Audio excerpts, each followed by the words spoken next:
16 mai 2017, nous sommes ici dans un marais en Gironde et nous avons ici deux espèces d'orchidées, dont une qui est vraiment pas commune. Alors ici à mes pieds nous avons l'orchis incarnat. Voilà, je vais vous montrer mon pied pour l'échelle. Elle fait entre 20 et 50 cm de hauteur en général. Donc il y a une fleur rose. Alors le nom latin c'est Dactylorhiza incarnata. L'orchis incarnat. Voilà, nous voyons la fleur de près là. Nous allons voir cette fleur de plus près. Voilà de plus près l'orchis incarnat, Dactylorhiza incarnata. Nous avons un labelle petit hein, avec des taches. Et nous avons des bractées qui sont tout courbées là. Ça fait des. Voilà, je montre avec le doigt, voilà. Des bractées courbées, voilà. Nous avons quelques-unes dans ce marais, hein, une quinzaine hein, sur un hectare, pas plus. Hein. Et nous avons aussi une autre espèce d'orchidée, hein, voilà, qui ressemble en fait à l'orchis. Enfin, c'est, je pense, c'est une orchis laxiflora, une orchis à fleurs lâches. Mais par contre, celle-là est vraiment particulière. Hein. Elle ressemble à une autre orchidée. Hein. Elle ressemble à l'orchidée des marais. Hein. Voilà. Parce qu'en fait, là, nous avons un label ici en bas qui est tacheté là. Alors, c'est près. Hein. Voilà le détail de cette fleur là. Donc, elle est vraiment particulière par rapport à l'orchis à fleurs lâches habituellement, puisqu'ici la partie du label qui est blanche, ben là elle se retrouve avec plein de taches, plein de petites taches mauves, voilà. Donc ça c'est une orchidée particulière. Et puis le label aussi, il est assez grand par rapport aux pétales et aux sépales de la partie supérieure, voilà. Donc ça peut être, ça peut être autre chose, c'est bizarre, voilà. Très bizarre par rapport aux autres orchidées ici qui poussent, elle est vraiment très particulière. Alors ça peut être aussi un hybride entre l'orchis bouffon et l'orchis à fleurs lâches, voilà. Qui fait qu'il y a des taches ici là sur le label. Voilà, et à côté quelques-unes encore de ces orchis incarnats, voilà. Voilà, elle est plus grande celle-là, elle fait 50 cm facile, hein, voilà.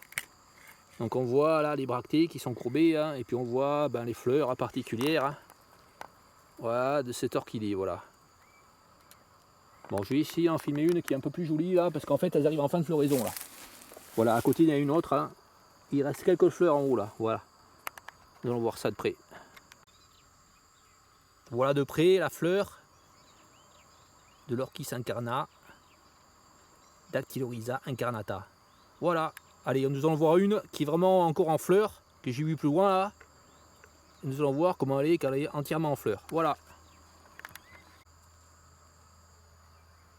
Un peu plus loin, là, à 4 mètres, une autre orchis à fleurs lâches, atypique, hein, voilà. Donc ici, là, nous avons les taches sur les labels, sur la partie blanche du label. Nous avons des taches, voilà, comme celle-là, là, ici. Voilà, nous avons des taches mauves. Voilà, bon, elle est belle celle-là, elle fait 60 cm au moins. Voilà, et un peu plus loin là, c'est là-bas que nous avons une orchis qui est encore en fleurs, une orchis incarnée. Voilà, elle est toute petite, hein, c'est la dernière qui reste en fleurs, hein, vraiment entièrement en fleurs. Voilà, elle est ici là. Voilà.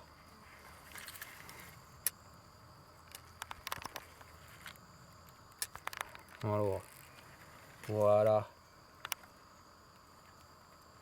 Voilà l'orchis incarnat, Dactylorhiza incarnata. Une orchidée vraiment très peu commune en Gironde. Hein. En règle générale en France elle n'est pas commune, hein. Elle se trouve dans les marais. Et malheureusement en France dans les marais souvent ils font des destructions intégrales de la végétation. Hein. C'est pour ça que ces orchidées là elles disparaissent. Hein. Voilà. Bon, c'est pas évident à filmer là, je vais essayer de la filmer de plus près. Hein. Voilà. Donc voilà de près l'Orchis incarnat, Dactylorhiza incarnata, avec son petit label qui fait 4 mm de longueur à peu près, hein, avec plein de taches, hein, sur ce petit label. Hein. Voilà, puis une fleur rose, voilà, et toujours encore les bractées qui sont courbées, voilà. Donc ici dans ce barré, 2 espèces d'orchidées peu communes. Enfin surtout l'Orchis incarnat. Allez, allons plus loin. Voilà, nous sommes 5 mètres plus loin. Donc là, ici au sol, nous voyons que la végétation de l'an dernier, hein, l'épilobe hirsute, elle se couche au sol. Hein, et ensuite, les nouvelles épilobes hirsutes poussent. Voilà, comme celle-là. Nous avons aussi les nouvelles eupatoires chanvrines qui poussent. Donc nous pouvons constater qu'en fait, tous les broyages qu'ils font dans les zones industrielles, là, au bord des zones industrielles, où il y a des prairies un peu humides, ce sont des arnaques, voilà. Puisqu'en fait, ici, là, ça fait au moins 15 ans ici que cet endroit-là, il est resté sauvage, sans aucune activité de l'homme. Hein. C'est resté en prairie ici, c'est resté en prairie chaque année. Les plantes se couchent là, comme ça, là, les plantes de l'été finissent par se coucher.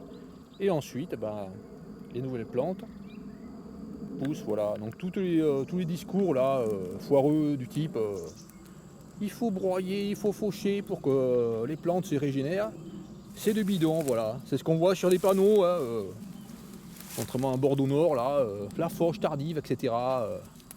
Donc c'est du bidon. Ici une orchidée encore, hein, une belle, vraiment très belle. Hein.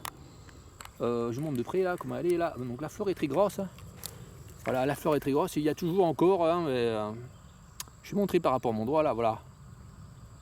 Voilà, nous avons toujours sur le label là, voilà. Ici là, nous avons sur le label là, plein de taches. Voilà, nous avons sur le label plein de taches. Dans la partie blanche, plein de taches. Voilà.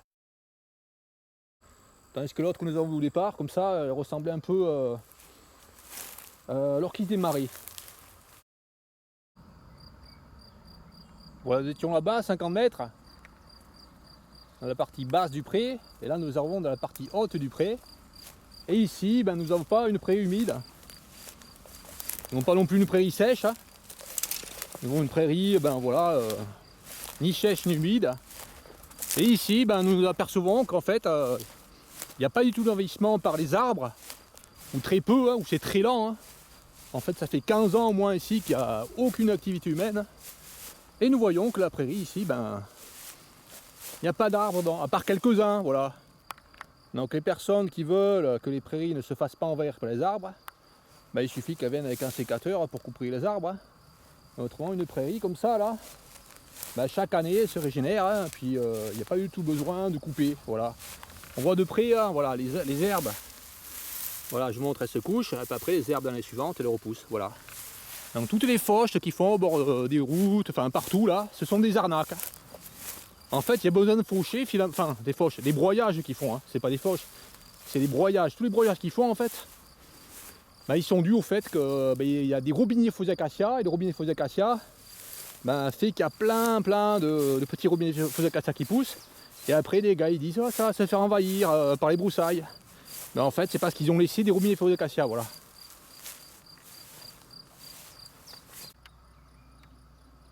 Voilà, nous étions là-bas, là.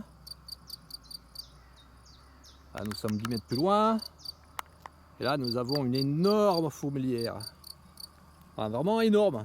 Donc, ce que ça permet aussi, les prairies qui sont jamais broyées, jamais fauchées, etc., c'est qu'il y ait d'énormes fourmilières. Alors, je montre celle-là. Hein. Elle fait 50 cm de largeur sur 50 cm de hauteur. Voilà. Énorme, énorme. Donc, ces fourmilières, ça permet qu'il y ait des papillons qui vivent dans l'association avec les fourmis. Hein. Donc sur une vidéo que j'ai faite, là on voit un petit papillon bleu là, de la famille des Lycaenidae. Après que j'ai pris le macaon, c'est un demi-argus ce papillon. Et il vit en association avec les fourmis. Enfin il peut vivre un peu en association avec les fourmis. Voilà. Et souvent les papillons comme ça qui sont bleus, un peu comme celui que j'ai filmé là, avec du bleu foncé, du brun, ce sont des papillons qui vivent en association avec les fourmis. Voilà. Donc le fait de ne pas broyer les prairies, de les laisser sauvages, ça permet qu'il y ait beaucoup de biodiversité. Voilà. Et là, ce que l'on voit là, ce sont les fleurs séchées de l'an dernier de centaurées. Voilà. Donc elles sont séchées, et puis là, cette année, là, nous voyons les centaurées qui commencent à pousser, qui vont fleurir, etc. Donc c'est un cycle perpétuel qui se renouvelle chaque année sans qu'il y ait besoin du tout d'intervention de l'homme. Voilà.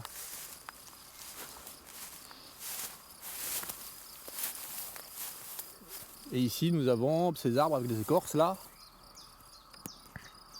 Ce sont des ormes champêtres, voilà. Et ces ormes champêtres, ben souvent la campagne, ils les coupent.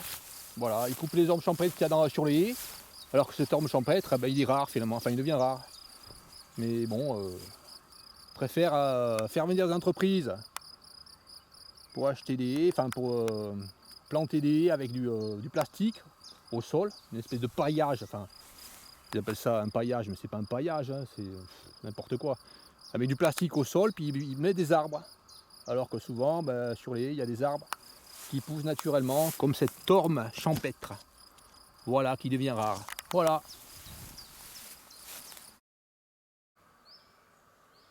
Bon, les images sont pas très satisfaisantes sur ce film, donc j'ai pris des photos la dernière fois, il y a quelques jours, hein, où l'orchis incarnat était vraiment en fleurs. Hein. Voilà ce que ça donne. Donc je vous montre mes doigts pour l'échelle à côté. Voilà. Vue de plus loin là. Et là, la fleur vue de près, voilà. Flora, ici à côté là. Donc là je montre ce qu'on voit en fait. Hein. En fait nous voyons là les petits points, là on voit mieux hein, sur la photo, voilà. Donc ici nous avons les petits points. Donc ça peut être une orchidée qui s'est hybridée avec l'orchis bouffon. Hein. Et là nous voyons l'autre qui est vraiment particulière, hein, qui a le label, là, la partie basse là, qui est vraiment très gros. Voilà. Donc encore une orchidée particulière. Voilà. Et à côté ici, là, un peu plus loin en fait, nous sommes à peine à 100 mètres ici, là, au bord de la colline, hein, dans la partie boisée, là, nous avons ici, enfin dans la partie boisée, un bois clair, hein, nous avons ici des ophrys abeilles. On ne voit pas souvent des ophrys abeilles dans le coin, hein. On voit surtout des ophrys bécasses, mais là, deux ophrys abeilles. Voilà, la différence ici par rapport aux ophrys bécasses, c'est que le bas là, le label là, est carré, voilà. La partie du bas, la partie basse du label est plate là, tandis que l'ophrys scolopax, c'est pointu. Voilà.